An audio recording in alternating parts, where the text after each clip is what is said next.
बिस्मिल्लाहिर्रहमानिर्रहीम। बढ़ते हैं बच्चों, तो अगले जो हेडिंग हमारे सामने है वो है इलेक्ट्रिकल प्रॉपर्टीज़ ऑफ सॉलिड्स। अब मैकेनिकल प्रॉपर्टीज़ ऑफ सॉलिड्स पढ़ी थी तो उसमें स्ट्रेस भी आता है, स्ट्रेन आती है, स्ट्रेन एनर्जी है, इलास्टिक लिमिट है, इस तरह की चीज़ें हैं। ये सारी मैकेनिकल प्रॉपर्टीज़ हैं, लेकिन आपको याद होगा सबसे बुनियादी मैकेनिकल प्रॉपर्टीज़ जिसके ये सारे रिजल्ट थे दैट वाज डीफॉर्मेशन। बच्चों बात को गौर से सुनना है, मैं क्या कह रहा हूँ। मैं कह रहा हूँ कि जो मैकेनिकल प्रॉपर्टीज़ ऑफ सॉलिड्स में से सबसे बुनियादी जो बेसिक मैकेनिकल प्रॉपर्टी होती है वो होती है डीफॉर्मेशन। वो क्या होती है, उसकी दो किस्में पढ़ी थी, उसके तहत फिर अगली बातें भी की थी। तो fundamental mechanical property of a solid is it's deformation, कि किसी यानी क्या रिस्पॉन्स है, क्या रिस्पॉन्स देता है कोई solid to an applied force. कोई सॉलिड अप्लाइड फोर्स को क्या रिस्पॉन्स देता है, जल्दी से खिंच जाता है या थोड़ा मुश्किल से। तो ये डीफॉर्मेशन कैसी होती है उसकी, तो ये इससे हमें उस सॉलिड की नेचर पता चलती है। तो बुनियादी मैकेनिकल प्रॉपर्टी किसी सॉलिड की वो होती है डीफॉर्मेशन, यानी उस सॉलिड का response to an applied force. ऐसे ही बच्चों जो सबसे फंडामेंटल इलेक्ट्रिकल प्रॉपर्टी है, फंडामेंटल इलेक्ट्रिकल प्रॉपर्टी बहुत सी हैं,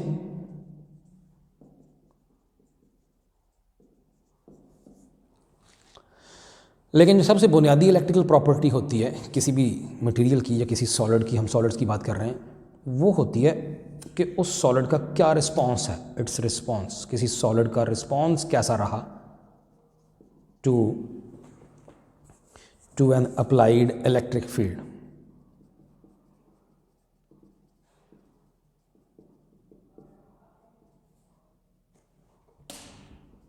ये है बुनियादी, ये है fundamental electrical property of a solid या ऑफ ए मटेरियल। यानी सादा लफ्ज़ों में ability to conduct electric current या टू कंडक्ट इलेक्ट्रिसिटी, अपने अंदर से इलेक्ट्रिसिटी को चलाने की सलाहियत, करंट चलाने की सलाहियत। और इसको एबिलिटी टू कंडक्ट इलेक्ट्रिसिटी, इसको हम टेक्निकल लैंग्वेज में कंडक्टिविटी भी कहते हैं, जिसकी डेफिनेशन कभी मैथमेटिकल हमने पढ़ी हुई है, it is the reciprocal of resistivity. शाबाश, बिल्कुल पढ़ा हुआ है आपने। लें जी, मैंने कहा जिस तरह किसी सॉलिड की बुनियादी मैकेनिकल प्रॉपर्टी है डीफॉर्मेशन, जिसका मतलब है कि वो कैसा रिस्पॉन्स देता है टू एन अप्लाइड फोर्स, ऐसे ही सबसे फंडामेंटल इलेक्ट्रिकल प्रॉपर्टी किसी सॉलिड की होती है its response to an applied electric field. Electric field apply करने पर, किसी सॉलिड के इर्द गिर्द इलेक्ट्रिक फील्ड अप्लाई करने पर वो कैसे, किस हद तक अपने अंदर से करंट को गुजरने देता है या नहीं गुजरने देता, तो उसकी कैसी एबिलिटी है टू कंडक्ट इलेक्ट्रिसिटी। एंड सादा लफ्ज़ों में वो एबिलिटी टू कंडक्ट इलेक्ट्रिसिटी वो कंडक्टिविटी होती है, लेकिन मैथमेटिकल डेफिनेशन इसकी, या आम जो कह लीजिए टेक्निकल डेफिनेशन इसकी कंडक्टिविटी की, वो है रेसिप्रोकल ऑफ रेजिस्टिविटी, जो कभी 13वें चैप्टर में की भी हुई है, याद करें, जिसकी यूनिट भी आपको याद होगी। रेजिस्टिविटी को रो से वहाँ ज़ाहिर किया था, तो रेजिस्टिविटी की यूनिट तो थी ओहम मीटर बच्चों, और कंडक्टिविटी को वहाँ अगर याद हो तो सिग्मा से वैसे ज़ाहिर किया था उस जगह कंडक्टिविटी को। तो ये स्ट्रेस नहीं है, ये कंडक्टिविटी सिग्मा है, तो 1/रो, और इसलिए उसकी यूनिट याद करें वो थी ओहम मीटर होल इनवर्स, या कहिए मो पर मीटर, या कहिए ओहम इनवर्स मीटर इनवर्स, याद करें, ये पढ़ा हुआ है आपने। अब क्या पढ़ रहे हैं, इलेक्ट्रिकल प्रॉपर्टीज़ ऑफ सॉलिड्स, और बुनियादी पहला पॉइंट मैंने बयान किया कि कंडक्टिविटी या एबिलिटी टू कंडक्ट इलेक्ट्रिसिटी, ये या response to an applied electric field, ये बुनियादी खसूसियत है किसी भी सॉलिड की, बुनियादी इलेक्ट्रिकल प्रॉपर्टी है। और इस प्रॉपर्टी की बेस पे सॉलिड्स को 3 टाइप्स में बांटा जाता है। कंडक्टर्स, किस प्रॉपर्टी की बेस पे, जो अभी बताया मैंने, जो भी मिटाया यहाँ से, यानी कंडक्टिविटी की बेस पे कंडक्टर्स हैं। उसके बाद इंसुलेटर्स हैं, और बच्चों सेमीकंडक्टर्स हैं।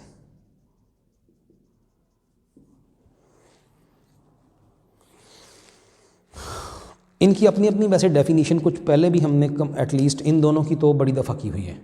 बहुत ही सादा लफ्ज़ों में कहें तो कंडक्टर्स बच्चों क्या होते हैं, ऐसे मटेरियल्स जो कि अपने अंदर से करंट को इजीली गुजरने देते हैं, ये एक डेफिनेशन, और जो नहीं गुजरने देते वो इंसुलेटर हैं, दोनों की ये भी एक डेफिनेशन हो गई। एक और भी करता हूँ, कंडक्टर्स बच्चों वो मटेरियल होते हैं जिनमें प्लेंटी ऑफ फ्री इलेक्ट्रॉन होते हैं, क्योंकि जिनमें फ्री इलेक्ट्रॉन बहुत ज़्यादा हो तो फ्री इलेक्ट्रॉनों की वजह से ही तो करंट चलता है, याद है आपको। तो सब्सटेंसेस या materials which have plenty of free electrons are called conductors and substances which do not have any free electrons are called insulators. मैंने अगर आपने गौर किया तो मैंने दो तरह से डिफाइन कर दिया इन दोनों को। एक तो कंडक्टर्स कौन से होते हैं, through which electric current can pass easily are called conductors, and the ones through which electric current can not pass are called insulators. दूसरी डेफिनेशन के the materials having plenty of free electrons are called conductors and the ones which do not have any free electrons are called insulators. ये बातें सारी chapter 13 के शुरू में हमने बड़ी डिटेल से की हुई हैं। मैंने दो डेफिनेशंस कर दी और दोहरा भी दी। मैं अब यहाँ जो जिन लफ्ज़ों में की है, कुछ क्वांटिटेटिव लफ्ज़ों में कंडक्टर्स और इंसुलेटर्स की डेफिनेशन जैसे यहाँ पे की है, मैं वो करता हूँ, और यहाँ भी कर सकते हैं, या मैं डायरेक्ट इधर ही बस ज़रा आसानी कर लेता हूँ, अपना भी टाइम बचाता हूँ, आपका भी। तो ये हैं जी तीनों का अब जो बातें अभी की हैं। पहले तो उसने कहा जी electrical conduction is the basic electrical property of solids. Different materials have different conduction ability. मुख्तलिफ मटेरियल्स की मुख्तलिफ एबिलिटी, सलाहियत होती है अपने अंदर से करंट चलवाने की। So solids can be divided into 3 groups according to their conduction ability. जो कंडक्शन की सलाहियत की वजह से 3 ग्रुप्स में बांटा जाता है सॉलिड्स को। कंडक्टर्स हैं, इंसुलेटर्स हैं और सेमीकंडक्टर्स हैं। मैं कह रहा हूँ क्वांटिटेटिवली कंडक्टर्स, इंसुलेटर्स और सेमीकंडक्टर्स को डिफाइन करने लगे हैं। तीसरी डेफिनेशन, अच्छा सेमीकंडक्टर्स को अभी तक मैंने डिफाइन नहीं किया। सादा लफ्ज़ों में आप कह सकते हैं कि such materials which have electrical properties intermediate to those of conductors and insulators are called semiconductors. मैंने अभी डेफिनेशन बोली है, the materials that have electrical properties intermediate to those of conductors and insulators, जो इन दोनों के इन बिटवीन की खसूसियात हो। ना तो ये कि बहुत ज़्यादा एबिलिटी हो करंट चलाने की, ना ही ये कि बिल्कुल ही करंट ना चले, ना ही ये कि बहुत प्लेंटी ऑफ फ्री इलेक्ट्रॉन हो, ना ही ये कि बिल्कुल भी इलेक्ट्रॉन ना हो, बस थोड़े से हों, तो उन्हें कहते हैं सेमीकंडक्टर्स जी। चलिए इनको भी दो तरह से डिफाइन कर दिया। अब मैं उस तरफ आ रहा हूँ जो मैं बार बार कह रहा हूँ, क्वांटिटेटिव डेफिनेशन, कंडक्टिविटी के लफ्ज़ों में। लेकिन जी कंडक्टर्स क्या होते हैं बच्चों? ऐसे सॉलिड्स कि जिनकी कंडक्टिविटी जो है वो काफ़ी हाई वैल्यू वाली होती है। कितनी को हाई? ये अभी इसकी मैंने कंडक्टिविटी की डेफिनेशन भी दोहरा दी, वो जो आपने कभी पढ़ी हुई है 13वें चैप्टर में, और मैं उसकी यूनिट भी बता दी। कहता है कंडक्टर क्या होते हैं? They can easily conduct electricity having conductivity of the order of 10⁻⁷। ये MCQ वगैरह के लिए याद रखिएगा, ohm inverse, metre inverse. For example metals हैं जैसे कि कॉपर है, गोल्ड है, सिल्वर है वगैरह, ये कंडक्टर्स हैं जिनकी इस रेंज की होती है कंडक्टिविटी। जबकि इंसुलेटर कौन है? These materials have very low conductivity ranging between 10⁻⁻20 and 10⁻⁻10 ohm inverse, metre inverse. बहुत ही लो, वो 10⁻⁻7 थी ओहम इन्वर्स, मीटर इन्वर्स, और ये इंसुलेटर 10⁻⁻20 से लेके -10 तक बहुत ही लो कंडक्टिविटी, यानी ना होने के बराबर करंट चलेगा। फॉर एग्जांपल वुड है, लकड़ी है, प्लास्टिक है, ग्लास है, शीशा है वगैरह, ये आपको पता ही है इंसुलेटर्स हैं। और एक और लफ्ज़ लिखा हुआ है माइका। माइका एक मटेरियल होता है, उर्दू में इसकी अगर मैं उर्दू बताऊं तो वो भी शायद आपको मुश्किल ही लगे, वो है अबरक। ये होता है माइका, उर्दू में इसको ये कहते हैं। ये एक मटेरियल होता है, ये नेचुरली अकरिंग मिनरल्स में से है। यूँ समझिए कि ये एक तरह का जो सैंड, जो रेत होती है, तो उसी का एक तरह का थोड़ा सा रिश्तेदार है। ये सिलिकेट्स में से ये होता है। तो ये क्या, इसके कैसे होता है, क्यों होता है, हमारा वो टॉपिक नहीं है, वरना इसकी थोड़ी बात करते हैं हम। बाहर ये भी एक इंसुलेटर्स में से है। तो वुड है, प्लास्टिक है, ग्लास है, माइका है, तो ये इस रेंज में इनकी कंडक्टिविटीज़ होती हैं। आगे बढ़ते हैं, सेमीकंडक्टर्स कौन है? अभी मैंने डिफाइन कर दिया था इनको कि जिनकी electrical properties intermediate to those of conductors and insulator होती हैं। तो फिर अब देखिए, ये है 10⁻⁷ ओहम इन्वर्स, मीटर इन्वर्स, ये 10⁻⁻20 से -10 तक है, वो एक इंतहा है, ये दूसरी इंतहा है। इनके इन बिटवीन कहता these materials have intermediate conductivity of the range from 10⁻⁻6 to 10⁻⁻4 ohm inverse, metre inverse. For example germanium और सिलिकॉन, ये दोनों सेमीकंडक्टर्स हैं, जर्मेनियम, सिलिकॉन। अच्छा, जो अगली 3 लाइनें इसने लिखी हैं, ये मुझे थोड़ा सा ये तरह इन लफ्ज़ों से फ़िक्रों से थोड़ा सा इख्तलाफ है, मतलब बात बहुत गलत भी नहीं है, लेकिन ज़्यादा बेहतर है कि मैं इन 3 लाइनों की बजाय आपको यही बात टेक्स्ट बुक से बताऊं या पढ़ दूं। क्या लिखा है वैसे यहाँ पे बच्चों, बात उसने ये की है। हम अब आगे थोड़ा डिटेल में डिस्कस करने लगे हैं इन तीनों का एक दूसरे से बिहेवियर की के डिफरेंस की रीज़न, कि इसकी क्यों इतनी ज़्यादा है कनेक्टिविटी, इसकी क्यों इतनी कम है या ना होने के बराबर है, और इसकी क्यों दरमियानी है। हम उसकी कुछ रीज़न डिटेल में डिस्कस करना चाह रहे हैं। अब वो यहाँ ये बता रहा है कि इनका जो बिहेवियर है तीनों का, इलेक्ट्रिकल बिहेवियर, वो एक दूसरे से किस तरह से मुख्तलिफ है। इस बात की एक्सप्लेनेशन वो कहता है कि फ़लाँ थ्योरी अच्छी नहीं कर सकी और फ़लाँ ने ज़्यादा अच्छी एक्सप्लेनेशन की, बस ये यहाँ बताया है। वो कह रहा है कि एक तो थ्योरी थी free electron theory. Free electrons किस में ज़्यादा होते हैं, किस में नहीं होते, किस में दरमियाने से होते हैं। अभी बताया भी था, प्लेंटी ऑफ फ्री इलेक्ट्रॉन जो हैं वो हम कहते हैं जी कंडक्टर्स में होते हैं और बिल्कुल नहीं होते इंसुलेटर में, और थोड़े से होते हैं सेमीकंडक्टर्स में, तो वो फ्री इलेक्ट्रॉन थ्योरी है। ये फ्री इलेक्ट्रॉन थ्योरी जो है ये असल में बोहर मॉडल जो आपने पढ़ा हुआ है कभी, ये बोहर मॉडल के ऊपर बेस्ड है, मतलब इसके रिजल्ट्स से निकली है फ्री इलेक्ट्रॉन थ्योरी। अच्छा, ये कहता है कि बहुत अच्छा एक्सप्लेन ना कर पाई, इसने एक्सप्लेन किया तो सही कुछ हद तक, लेकिन बहुत अच्छा इन तीनों का आपस का जो डिफरेंस अभी जितकी बात की है हमने, वो अच्छा ना एक्सप्लेन कर पाई। दूसरी फिर थ्योरी जो थी वो थी एनर्जी बैंड थ्योरी, और वो बेस्ड थी, that was based on wave mechanical model of atoms.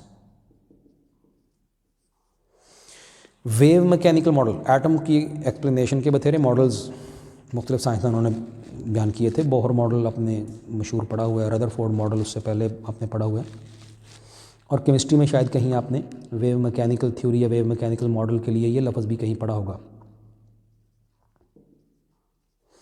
Schrodinger साहब या श्रोडिंगर बोला हो आपके टीचर ने, तो इनकी थ्योरी का कुछ तज़करा उसकी बात हो रही है। ये क्या थ्योरी है, क्यों है, कैसे है, ये हमारा टेंशन या हमारा मामला नहीं है इस टॉपिक में। बस यहाँ सिर्फ ये मेंशन करना है कि एक ये थ्योरी थी, उसने भी कोशिश की एक्सप्लेन करने की, ये जो डिफरेंस है between these 3 types of materials, electrical behaviour का उनका डिफरेंस, और दूसरी इस थ्योरी ने भी कोशिश की। तो इनमें से ये थ्योरी कुछ ज़्यादा कामयाब नहीं रही, लेकिन ये ज़्यादा कामयाब थी, और इसी की आगे थोड़ी सी डिटेल आपके लेवल की, FSC लेवल की, वैसे तो और भी कई चीज़ें इसमें होती हैं, लेकिन आपके लेवल की जो डिटेल आपकी बुक पे जो है अब हम वो पढ़ने लगे हैं। इसीलिए अगली हमारी हेडिंग है energy band theory in solids. यही हमारा टॉपिक है बेसिकली, लॉन्ग क्वेश्चन कह सकते हैं। ये पेपर में एक दो दफ़ा शायद आया भी है, कुछ साल पहले 2 दफ़ा मेरा ख्याल आया है।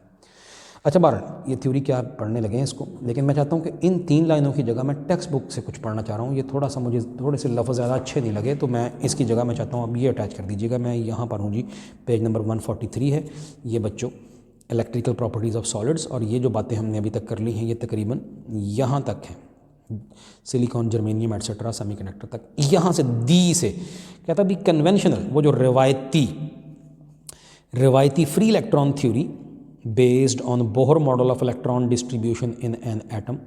आपको पता है बोहर मॉडल इलेक्ट्रॉनों की डिस्ट्रीब्यूशन का बेसिकली बताता है कि जी कितने कितने रेडियस के फासले पर होते हैं। ये बात हम डिटेल में पढ़ने वाले हैं चैप्टर 20 में भी। आपने कुछ केमिस्ट्री में पढ़ी हुई है फर्स्ट ईयर में, लेकिन सेकंड ईयर में ये बातें हम 20वें चैप्टर में हम पढ़ने वाले हैं। कैसे क्या होंगी वो आगे इंशाल्लाह आएंगी। अच्छा, बात क्या हो रही है? बात हो रही है कि वो जो रिवायती फ्री इलेक्ट्रॉन थ्योरी है, जो किस पे बेस्ड है? बोहर मॉडल पे। कौन सा बोहर मॉडल? जिसका ताल्लुक है इलेक्ट्रॉन डिस्ट्रीब्यूशन, कि कैसे इलेक्ट्रॉन फैले हुए हैं, डिस्ट्रीब्यूटेड हैं इन एन एटम। वो जो बोहर मॉडल है failed to explain completely the vast diversity in the electrical behavior of these 3 types of materials। तो वो जो डाइवर्सिटी है, तनव्वो, वो जो वैरायटी है इन तीनों का जो बिहेवियर में, जो कंडक्टर, सेमीकंडक्टर और इंसुलेटर में, उसको एक्सप्लेन करने में, मुकम्मल तौर पर एक्सप्लेन करने में, कंप्लीट एक्सप्लेन करने में फेल हो गई थी ये थ्योरी। जबकि on the other hand energy band theory based on wave mechanical model has been found successful in resolving the problem. कौन सा problem? explanation of the variation in behavior, electrical behavior of conductors, insulators and semiconductors। तो इनका आपस का फ़र्क क्या है electrically, वो समझाने में ये थ्योरी ज़्यादा सक्सेसफुल है, और वही अगली हेडिंग है जी। उम्मीद है कुछ बात समझ आई। ये नोट की हेडिंग समझिए यहाँ पर दे सकते हैं इस जगह पे, और इन 3 लाइनों की जगह मैंने वो पढ़ दी हैं टेक्स्ट बुक से। मुझे ज़रा ये ज़्यादा अच्छा फील नहीं हुआ, बाकी आप भी देख लीजिएगा इनको। लॉन्ग क्वेश्चन हमारा यहाँ से शुरू हुआ, energy band theory in solids. इसमें जो बातें, ये मजमून ही है जी, कोई साइंटिफिक कोई इसका मैथमेटिकल कोई डिटेल नहीं है, ये मजमून है, फ़िक्रें हैं, हेडिंग्स कुछ बनाई हैं आपके नोट्स वाले ने, कुछ नहीं बनाई, तो ये यहाँ तक ये टॉपिक है। सिंपली मजमून है, कुछ फ़िक्रें ही हैं सिर्फ, और कोई जैसे मैंने कहा फार्मूला या कोई मैथमेटिकल डेरिवेशन नहीं है। तो मैं पॉइंट वाइज इसके मोटे मोटे पॉइंट पहले तो आपको वैसे समझा देता हूँ, फिर इनको रिपीट करेंगे आपके टेस्ट के लिए आसानी हो जाए, दोहराई हो जाए, तो वो रीडिंग भी करके देख लेंगे। कोई किताब पे कोई कमी बेशी, कोई गलती गुलती है तो उसको भी सही करने की कोशिश करते हैं। Energy band theory in solid जी, तो हम बात फिर करने लगे हैं कि वो जो पॉइंट मैंने कहा मजमून साहब की बुक पे लिखा है, तो मैं ज़रा उनको थोड़ा सा बच्चों थोड़ा सा ज़रा पॉइंट वाइज करके आपके लिए यहाँ थोड़ी डिटेल से पहले उसके मोटे मोटे पॉइंट बयान करने लगा हूँ, फिर आप वो बुक से भी रीड करके दोहराई भी कर लेंगे। अच्छा, तो बात हो रही थी कि पहला पॉइंट उसने क्या लिखा है। उसने कहा जी कि एक आइसोलेटेड एटम हो, अगर पहले तो उसकी बात करते हैं। एन आइसोलेटेड एटम है, एक अकेला अगर एटम हो तो हम जानते हैं ये उसका न्यूक्लियस है, और ये उसके मुख्तलिफ इर्द गिर्द के जो इलेक्ट्रॉन्स के पॉसिबल ऑर्बिट्स हैं, परमिजिबल या अलाउड ऑर्बिट्स हैं जिनमें इलेक्ट्रॉन पाए जा सकते हैं, ये ऑर्बिट्स एनर्जी लेवल्स भी कहलाते हैं। ये अलग अलग डेफिनेट एनर्जी लेवल्स हैं। ये सबसे कम एनर्जी वाला इलेक्ट्रॉनों का एनर्जी लेवल है। जब इलेक्ट्रॉन एनर्जी कहीं बाहर से इसको कोई एनर्जी मिले तो जंप करके हायर लेवल में चला जाता है, ज़्यादा एनर्जी यहाँ, और ज़्यादा एनर्जी ले तो कहीं ऊपर चला जाता है। तो ये ऑर्बिट डेफिनेट एनर्जी लेवल भी हैं, मखसूस एनर्जी होती है इलेक्ट्रॉनों की किसी भी न्यूक्लियस के गिर्द घूमते हुए। ये आइसोलेटेड एटम में ऐसा होता है। दूसरी बात, अगर फ़र्ज़ कीजिए कोई 2 आइडेंटिकल एटम्स, ये तो अकेला एक एटम था, having definite energy levels of electrons. 2 identical atoms ये बहुत ही करीब आ जाएं, कम वेरी क्लोज टुगेदर, बहुत करीब आ जाएं, तो क्या करते हैं? एक दूसरे पर कुछ ना कुछ ज़ाहिर है फोर्स, कोई उम्मीद है कि लगेगी, कुछ ना कुछ फोर्स लगाएंगे। तो बहुत करीब आ गए 2 एटम्स, ये बहुत करीब, कम very, 2 identical atoms come very close together बच्चों, क्लोज टुगेदर। अच्छा, तो वेरी क्लोज टुगेदर, ये वेरी क्लोज टुगेदर किधर होंगे? ऑफ कोर्स बच्चों सॉलिड्स में, पता है ना, ये चैप्टर ही हमारा किस बारे में है? चैप्टर ही सॉलिड्स के बारे में है, तो इस वजह से हम उन्हीं की तो पर्टिकुलरली बात करनी है हमने। फिजिक्स ऑफ सॉलिड्स इस चैप्टर का नाम है। तो वेरी क्लोज एटम्स सॉलिड्स में ही होते हैं। अच्छा, तो फिर बहुत क्लोज एटम है, 2 एटम बहुत करीब करीब आ गए, तो उनमें क्या होता है? आइडेंटिकल हैं, ये भी फ़र्ज़ कीजिए कॉपर का एटम है या आयरन, जो भी कह लें कोई एलिमेंट, और दूसरा भी उसी का ही है, कॉपर, ये भी कॉपर का, तो ये भी कॉपर का ही है। इसका मतलब है बिल्कुल एक जैसे एटम्स हैं, एक जितने इलेक्ट्रॉन है, जितने प्रोटॉन हैं उनके अंदर न्यूक्लियस के, और बाहर उतने ही एक जितने इलेक्ट्रॉन्स होंगे। अच्छा, जब ये करीब करीब बहुत ही करीब आ जाएँ, कोई सॉलिड जब बनता है तो बहुत करीब एटम आते हैं, तो क्या करेंगे? ये बहुत करीब आने की वजह से ये दोनों के इलेक्ट्रॉन्स एक दूसरे के साथ कुछ ना कुछ फोर्स, कुछ ना कुछ लगाएंगे एक दूसरे को, ज़ाहिर असर डालेंगे एक दूसरे पर। तो under the action of the mutually applied forces, क्या कह रहा हूँ?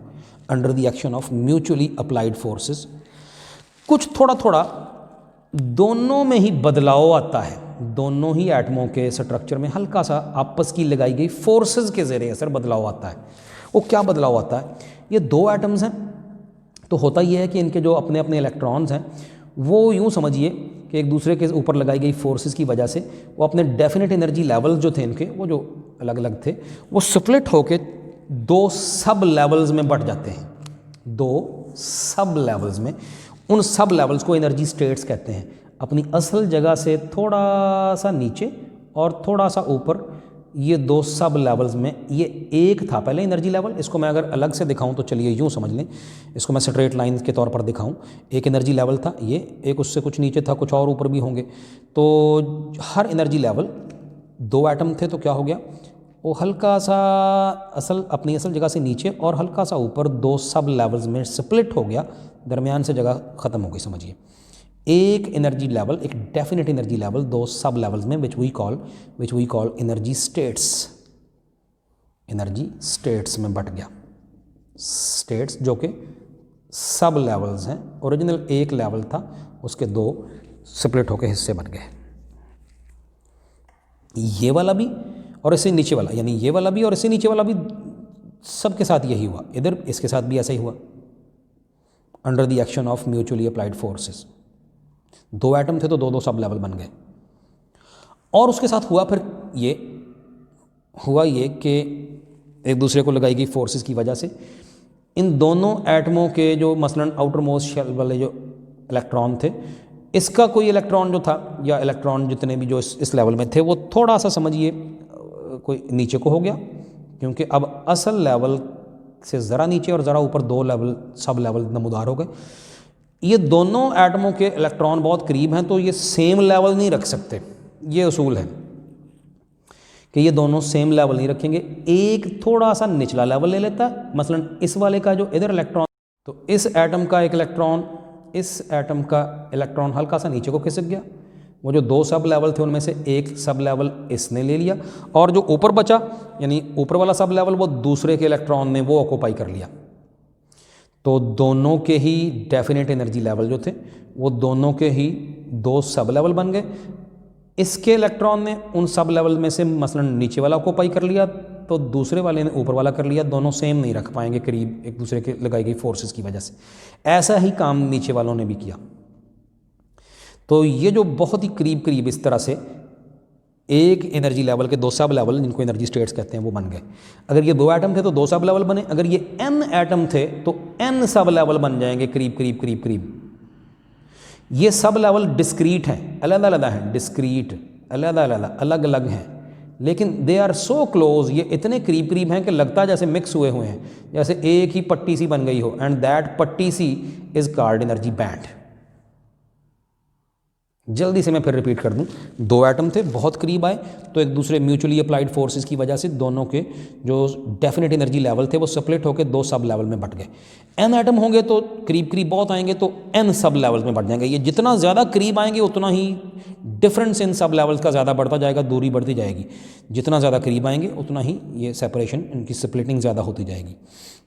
और होगा ये कि सब एटम है, एन एटम हैं, तो उनमें वो जो सब लेवल्स हैं ये हैं तो अलग अलग, जिनको एनर्जी स्टेट्स कहते हैं, लेकिन इतने करीब हैं कि ये एक पट्टी सी मोटी सी बन जाती है। जो पीछे पहले तो सब एटमों का अपना डिस्क्रीट सीधा सीधा एक डेफिनेट एनर्जी लेवल था, अब वो चौड़ा होकर पट्टी सी समझिए बन गई। एंड दैट पट्टी सी इज़ कॉल्ड एनर्जी बैंड। ये है जी एनर्जी बैंड की बात, उसका तारफ। और ये एनर्जी बैंड, ये भी एक एनर्जी बैंड बन गया, नीचे भी ऊपर भी। ये एनर्जी बैंड मुख्तलिफ तरह के होते हैं। इनमें से कोई होता है वैलेंस बैंड, कोई होता है वैलेंस बैंड, कोई होता है कंडक्शन बैंड,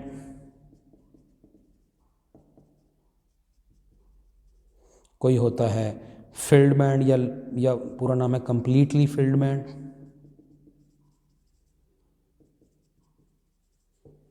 एंड सो मतलब ये इस तरह से तीन किस्में इनकी होती हैं। इनका थोड़ा थोड़ा तारफ है आगे आपकी बुक पे।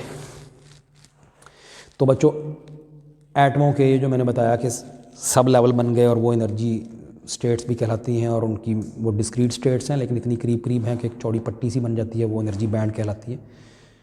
उनमें से जो एटम की के हर एक का ये इसके भी ये मुख्तलिफ बैंड्स इस बन गए, इस एटम के हर एक के इस तरह बन जाते हैं। उनमें से जो एटम की फिजिकल बाउंड्री के अंदर अंदर जो सबसे आउटर मोस्ट एनर्जी बैंड है वो कहलाता है वीबी, वैलेंस बैंड। ये जो ऊपर वाला लिखा है, highest occupied band with in an atom, valence band कहलाता है। उससे ऊपर बाहर हाईएस्ट ऑक्यूपाइड, तीसरी डिग्री यूज कर रहे हैं, highest occupied band valence band है एटम की फिजिकल बाउंड्री में। उससे जो ऊपर होता है ये बैंड कहलाता है कंडक्शन बैंड, सीबी। ये असल में समझिए कि एटम की फिजिकल बाउंड्री से बाहर मौजूद होता है। ये वो इलाका है जिसमें फ्री इलेक्ट्रॉन पाए जाते हैं। ये एटमों की फिजिकल बाउंड्री से बाहर का इलाका होता है जिसमें फ्री इलेक्ट्रॉन पाए जाते हैं। इसी को कंडक्शन बैंड कहते हैं। वैलेंस बैंड से ऊपर होता है कंडक्शन बैंड। अगर बाहर से एनर्जी मिले हीट की शक्ल में, लाइट की शक्ल में, किसी भी शेप में, या इलेक्ट्रिकल एनर्जी मिले, तो इलेक्ट्रॉन जंप करके कंडक्शन बैंड में चले जाएं तो पीछे वैलेंस बैंड में उनकी स्पेस खाली रह जाती है और उसको हम होल कहते हैं, सुराख, होल वैलेंस बैंड के अंदर, और एनर्जी लेके जंप करके कंडक्शन बैंड में चला जाता है इलेक्ट्रॉन। कंडक्शन बैंड वाले इलेक्ट्रॉनों को कहते हैं फ्री इलेक्ट्रॉन, फ्री इलेक्ट्रॉन या कंडक्टिव इलेक्ट्रॉन। कंडक्शन इलेक्ट्रॉन भी कहते हैं, कंडक्टिव। इन्हीं नहीं चलना होता है तो करंट चलना होता है। और जो वैलेंस बैंड से निचले कुछ बैंड हैं, इनको कहते हैं फिल्ड बैंड्स या कंप्लीटली फिल्ड बैंड्स, फिल्ड या कंप्लीटली फिल्ड बैंड्स। ये अंदर रहते हैं, न्यूक्लियस के बहुत करीब हैं, इनके एटम, इनके इलेक्ट्रॉन बड़े टाइटली बाउंड हैं न्यूक्लियस के साथ बड़ी अच्छी तरह से। ये अमूमन बाहर नहीं जंप करके जाते, तो बाहर जो जंप करके जाएंगे कंडक्शन बैंड में, वही फ्री इलेक्ट्रॉन होंगे, वही करंट चलने का बायस बनेंगे। ये जो वैलेंस बैंड से भी निचले बैंड हैं, फील्ड बैंड, इनके इलेक्ट्रॉन बाहर अमूमन जंप करके नहीं जाते, ये करंट चलने का बायस नहीं बनते, इसलिए हम इलेक्ट्रिकल प्रॉपर्टीज़ में इनका नहीं जिक्र करेंगे आगे। फील्ड बैंड का मज़ीद जिक्र आगे नहीं होगा, बस सिर्फ तारफ़ हो गया। मज़ीद ये कि वैलेंस बैंड जो है ये कभी भी एम्प्टी नहीं होता, इलेक्ट्रॉनों से खाली नहीं होता, या पार्शली फिल्ड होता है, जुज़वी तौर पर भरा हुआ होता है, या फिर कम्प्लीटली फिल्ड होता है। और कंडक्शन बैंड एम्प्टी भी हो सकता है, जैसे इंसुलेटर्स हैं अभी बात करते हैं, कंडक्शन बैंड एम्प्टी भी हो सकता है, उसमें इलेक्ट्रॉन हो सकता है ना हो, या हो सकता है कि पार्शली फिल्ड हो, थोड़े से हों। तो ये मैंने जो अभी बातें की हैं, अब मैं जल्दी से बुक से भी इनको रीड करने लगा हूँ।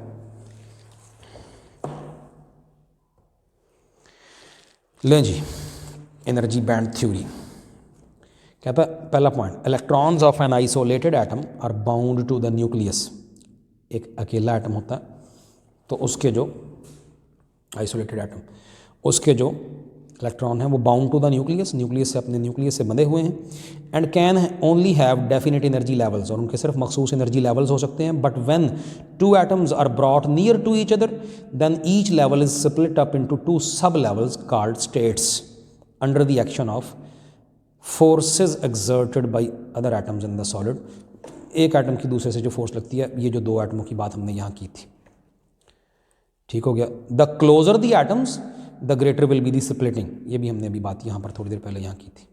जितने करीब होंगे एटम उतना ही ज़्यादा स्प्लिटिंग होगी, ज़्यादा दूर दूर हट जाएंगे sub levels. These permissible energy states are discrete and closely spaced and they appear to form a continuous energy band. ये सब लेवल्स हैं तो अलग अलग डिस्क्रीट हैं, लेकिन इतने करीब करीब हैं कि लगता है जैसे कंटिन्यूअस, जैसे एक पट्टी सी बन गई हो, उसको एनर्जी बैंड कहते हैं।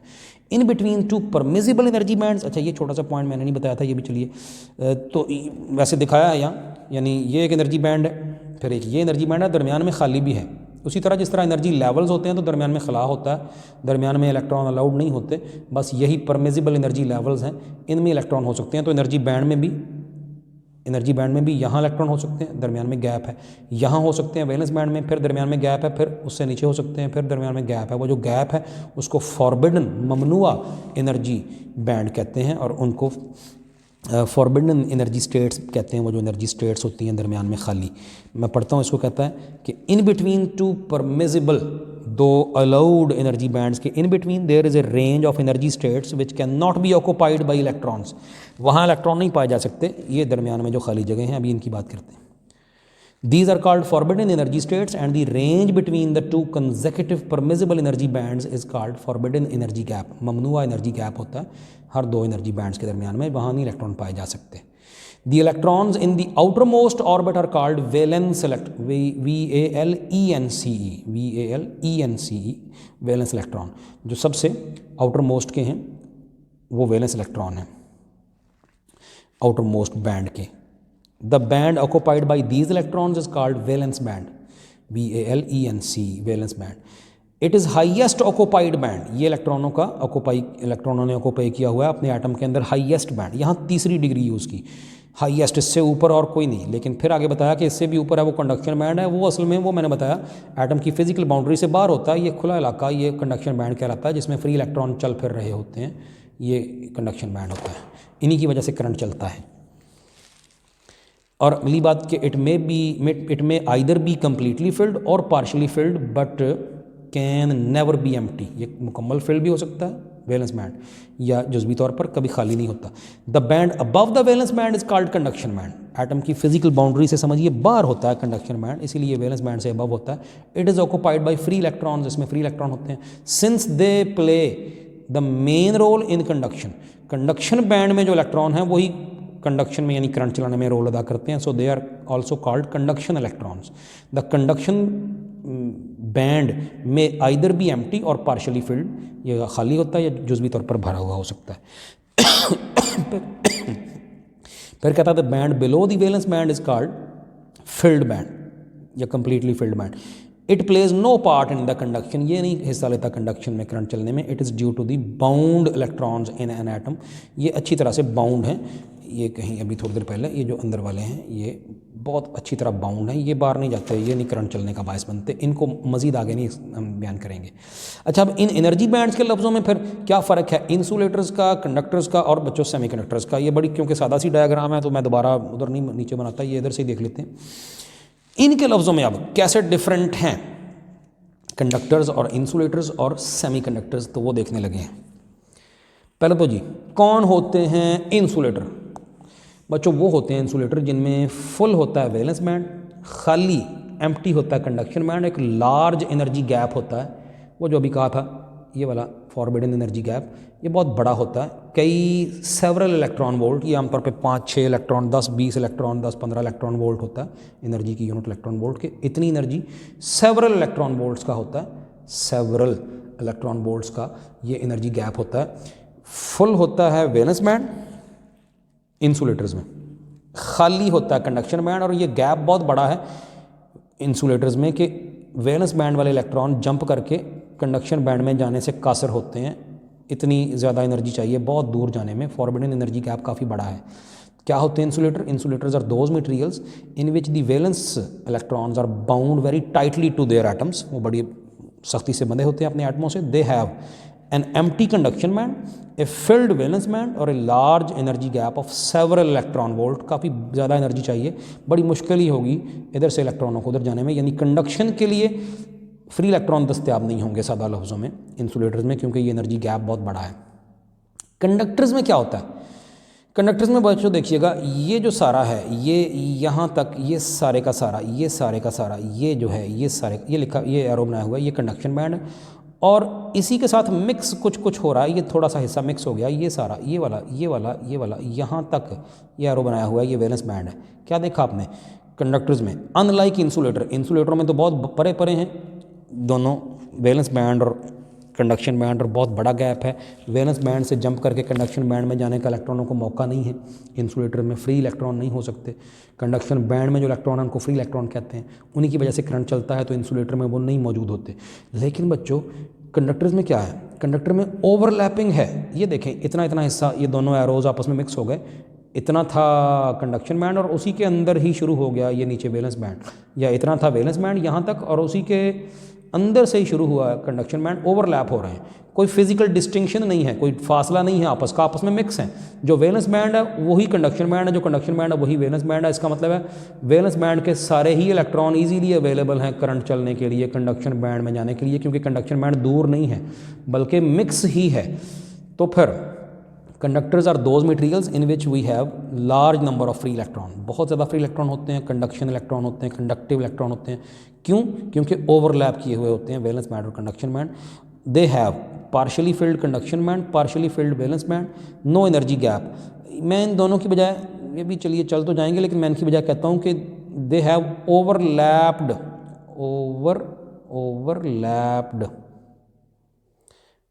Conduction band CB and valence band, ये कह सकते हैं इन दोनों फिक्रों की जगह, ये बेहतर है, कोई एनर्जी गैप नहीं है। All the valence band electrons are actually conduction band electrons, खुले डुले बथेरे, मतलब सारे वैलेंस बैंड वाले समझिए कंडक्शन बैंड के ही हैं और वो चले फिरते हैं इजीली, जब चाहे कंडक्शन बैंड में, जब चाहे वैलेंस बैंड में चले फिरते हैं, कोई उनको एफर्ट नहीं करनी पड़ती इधर से उधर, उधर से इधर जाने में, तो कोई एनर्जी गैप नहीं है दरमियान में, इसीलिए ये कंडक्टर्स कहलाते हैं, क्योंकि फ्री इलेक्ट्रॉन बथेरे होते हैं।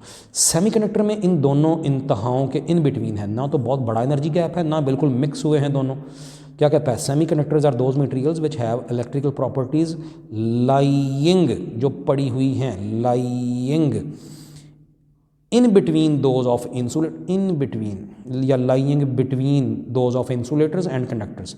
तो इनमें ना बहुत बड़ा गैप है ना बिल्कुल मिक्स है, थोड़ा सा इन नैरो फॉरबिडन एनर्जी गैप है, तकरीबन 1 इलेक्ट्रॉन वोल्ट का ये लिखा हुआ है। दे हैव रूम टेम्परेचर पे, आम रूम टेम्परेचर पे उनका पार्शियली फिल्ड वैलेंस बैंड है, पार्शियली फिल्ड कंडक्शन बैंड है, कुछ इलेक्ट्रॉन इधर हैं कुछ उधर भी हैं, इन नैरो एनर्जी गैप है 1 इलेक्ट्रॉन वोल्ट के लगभग का, यानी थोड़ा सा एनर्जी गैप है। आम रूम टेम्परेचर पे हीट से ही इतनी एनर्जी मिल जाती है कि बहुत से इलेक्ट्रॉन, कई इलेक्ट्रॉन वैलेंस बैंड से जंप करके कंडक्शन बैंड में चले जाते हैं और पीछे एक वैकेंसी, खला रह जाता है, उसको कहते हैं होल, अभी बताया था पीछे, ये पढ़ते हैं अभी। जबकि ये जो लास्ट वाला पैरा है इसकी आप हेडिंग, ये जो लास्ट चंद लाइनें हैं इनकी हेडिंग दे लीजिएगा, effect of temperature on semiconductors. By the way, किस पर इफेक्ट ऑफ टेम्परेचर, ये सेमीकंडक्टरों के ही बारे में है। क्या लिखा है, कहता है a pure semiconductor is an insulator at 0 kelvin. MCQ के लिए याद रखिएगा बच्चों, 0 केल्विन का मतलब है -273 डिग्री सेंटीग्रेड, पता है ना, यानी इंतहाई शदीद ठंड, थर्मल एनर्जी 0 केल्विन वो होता है कि थर्मल एनर्जी है ही नहीं, इतनी कोई एनर्जी नहीं है कि इलेक्ट्रॉन बेचारे ऊपर जंप करके जा सकें। वो थर्मल एनर्जी आनी थी तो इन्होंने जंप करके ऊपर जाना था। 0 केल्विन पे 0 थर्मल एनर्जी, कोई इलेक्ट्रॉन ऊपर नहीं जा पाएंगे, सारे के सारे वैलेंस बैंड में जकड़े जाएंगे, ठिठर के इधर ही रजाइयाँ लेके इधर ही बस जमे हुए हैं, जम गए इधर ही, वैलेंस मतलब इधर ही मौजूद हैं वैलेंस बैंड में ही, कंडक्शन बैंड में। जमे से मुराद मतलब वो रुक नहीं गए, अपने न्यूक्लियस के गिर्द तो घूम रहे होंगे, लेकिन वो इतनी सख्त नहीं होगी कि वो इतनी थर्मल एनर्जी नहीं है कि जंप करके कंडक्शन बैंड में चले जाएं और करंट चला सकें। तो 0 केल्विन में वैलेंस बैंड में ही सारे इलेक्ट्रॉन बाउंड हैं, कंडक्शन बैंड में कोई नहीं है। अगर गौर करें तो ये तकरीबन वही बात है जो इंसुलेटर में होती है कि ऊपर नहीं जा सकते, सारे वैलेंस बैंड में ही, कंडक्शन बैंड में 0 हैं। तो इसीलिए pure semiconductor is insulator at 0 kelvin. At this temperature it has no electron in the conduction band. जबकि टेम्परेचर बढ़ने के साथ साथ 0 केल्विन से अबव आ जाए तो फिर थोड़ी थोड़ी थर्मल एनर्जी मिलनी शुरू हुई, तो ऊपर कुछ कुछ जंप करके जाने शुरू हुए और पीछे होल रह गए।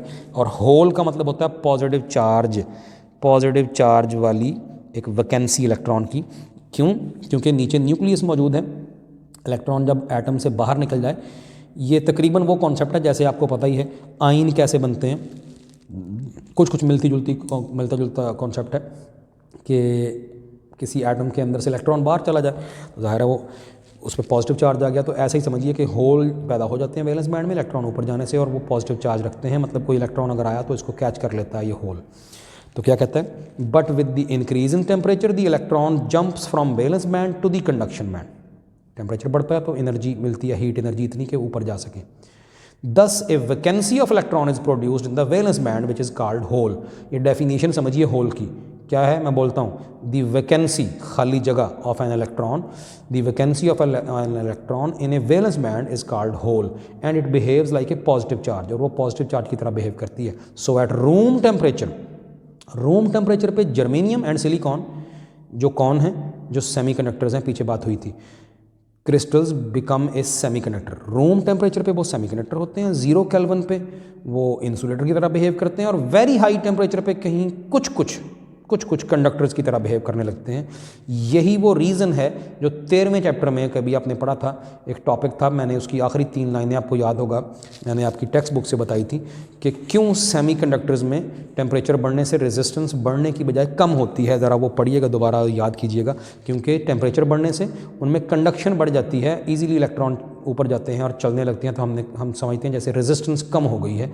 आज उसकी वजह हमने पढ़ी कि क्यों, वो जो 13वें चैप्टर में बात की थी कि टेम्परेचर बढ़ने से कंडक्टरों में तो कहा था रेजिस्टेंस बढ़ती है, लेकिन सेमीकंडक्टर्स में जर्मेनियम और सिलिकॉन में रेजिस्टेंस कम होती है, करंट ईजिली चलने लगता है। क्यों?